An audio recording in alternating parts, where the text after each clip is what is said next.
guys, it's me, Robin, and I am actually vlogging something in the car. I used to do this like every day, and I have not done it in a long time. Probably because I don't spend a lot of my time in my car anymore, since I'm not commuting. But anyway, you know, I started Miss Robin's Nerd Life here almost a year ago. Today is the anniversary of when I saw Hamilton, which was like kind of what I was using to launch my channel. So you can go back and see that video. I had really big plans for Miss Robin's Nerd Life, but the last year has kind of gotten in the way. Personal things have gotten in the way, and, you know, just time, and then the whole YouTube demonetization thing going on, and so many crazy things have worked against me. But, you know, I still have to try, and I haven't been trying very hard because, you know, whatever. So I thought that maybe what I'll do is, I just saw Ready Player One finally. It's been out for a couple weeks now, I think. And I'm like, I'm going to start a new thing where I review the movies right after I see them in my car. Reviews on the go. Or something like that. Reviews to go. Movies to go. I don't know what I'm going to call it. Comment down below if you have a better idea. So anyway, Ready Player One. One of my favorite books.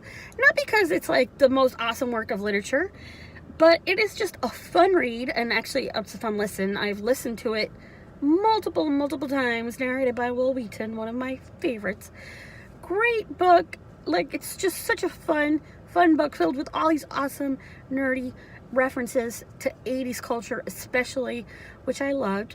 So I was really excited that the movie was being made by Mr. Spielberg, who is such a pop culture icon, especially when it comes to the 80s. And yeah, so I was very excited about the movie, and I finally saw it, and I did like it. Don't get me wrong. I liked the movie. I didn't love it. It wasn't what I was expecting. So, and I guess part of it is because you just can't fit everything into a movie. You have to trim it down, and they really changed the nature of some of the characters. Like Og, for instance, they changed how different characters meet. They left out some cool stuff. Like, I thought it was cool how Wade was kind of stuck on his school planet before he finds the first clue or something. You know, stuff like that. And that stuff was kind of just wiped out. The challenges were totally changed. So many of the references were not even there. I mean, there were tons and tons of Easter eggs. Like, if you look at this battle scene or any of the fight scenes or any scene where there's a lot of characters, you're going to see tons and tons of Easter eggs, I'm sure. I saw Marvin the Martian walking around, a Teenage Mutant Ninja Turtle, that just all different kinds of characters. There were Star Wars characters and characters from video games and people I probably didn't even recognize. And, you know, that was really cool and awesome. But I just feel like they didn't develop the world of the Oasis enough. And part of that is just because it's impossible to do, because in the book, the Oasis can be anything, and there's just planets that are like, you can have your own planet, which Wade does in the movie. They also have a cool hangout that is just like an old game room, like a finished basement that doesn't happen in the movie. Instead, they have H's garage, which apparently, if you look in H's garage, which really I couldn't see much to it, but there's all kinds of famous ships like hanging out in there. Yeah, so, I don't know. I guess it's just a hard movie to make. Maybe it would have been better as more animated or some, I don't know. It was mostly animated because it's mostly set in a video game. I'm very curious about how they did all that. You know, whether they used motion capture or anything like that. I don't really know. I thought they looked really cool. I thought, like, the characters, Wade and Artemis and the gang, all looked really cool. That was awesome. And the world was cool, but it just wasn't how I pictured it at all. Probably because I would have just, if I was in the Oasis, I would probably just go hang out, like, on the Middle Earth planet and go live there and be like a hobbit all the time. Really, I'd learn Elvish. That's what I would do. Yeah, not even like a Star Wars planet. No, I would go live on Middle Earth. Because I think that is maybe I would be like a little Jedi hobbit. That would be so cool. Oh my gosh, I just thought of my dream job, you guys. A little Jedi hobbit. Oh, that sounds amazing. I am so crazy. So, you know, and it was cool. There were definitely cool songs, cool soundtracks, cool references. I could not place the guy playing Sorrento for like the whole movie until I saw the end, and I'm like, oh my gosh, it's Ben Mendelsohn. It is Orson Krennic. I was like, I know him, and I know he's evil. There you go. He's just not a nice dude in a lot of movies. Anyway, let me know if you guys have seen Ready Player One. Have you read the book? Which one do you like better?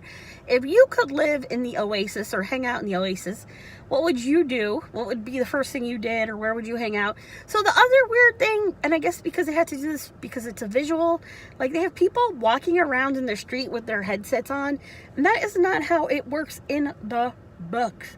In the books, you're pretty much, like, I mean, I guess you could go out in the world, but most people play from their little apartments or their little pods or whatever.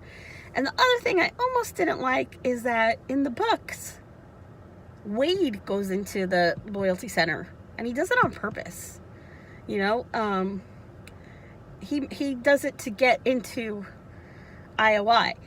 And I'm sorry, I should have said there's spoilers. So spoilers. Sorry, I'll put it in the title, in the description of this video.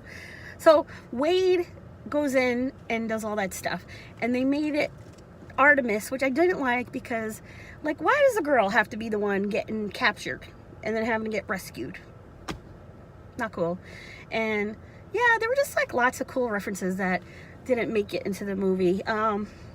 And yeah, I really liked Aug's character in the book too, and they kind of just skirted over him. I mean, and it was a waste too, because they had Simon Pegg. I was just waiting for him to show up before the end of the movie, but like I thought he would be there at that disco scene, which is what happens in the book. And yeah, it's pretty cool. The concept of, you know, the Oasis and everything, it's kind of scary because a lot of that kind of is happening. We live in a virtual world in a lot of ways, right? I'm talking to you guys from my car.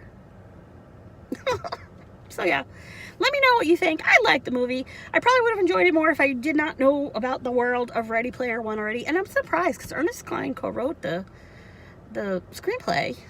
And he really, you know, I don't know. Who knows? I don't know how the minds of people who make movies work. They don't ask my opinion, which they probably should, because it would be awesome. I have lots of ideas, Hollywood. Call me. All right, guys. So thanks for hanging out with me in the car here. Like I said, let me know if you have seen Ready Player One. Hit that subscribe button. It is really hard to get subscribers and get views on YouTube right now. And I know that sounds pretty desperate, but it's true. So please do me a favor and hit that subscribe and give me a thumbs up. And, you know, when you watch other small YouTubers too, just the simple act of subscribing goes a long way. So yeah, thank you guys for watching, and thanks for being awesome. Bye.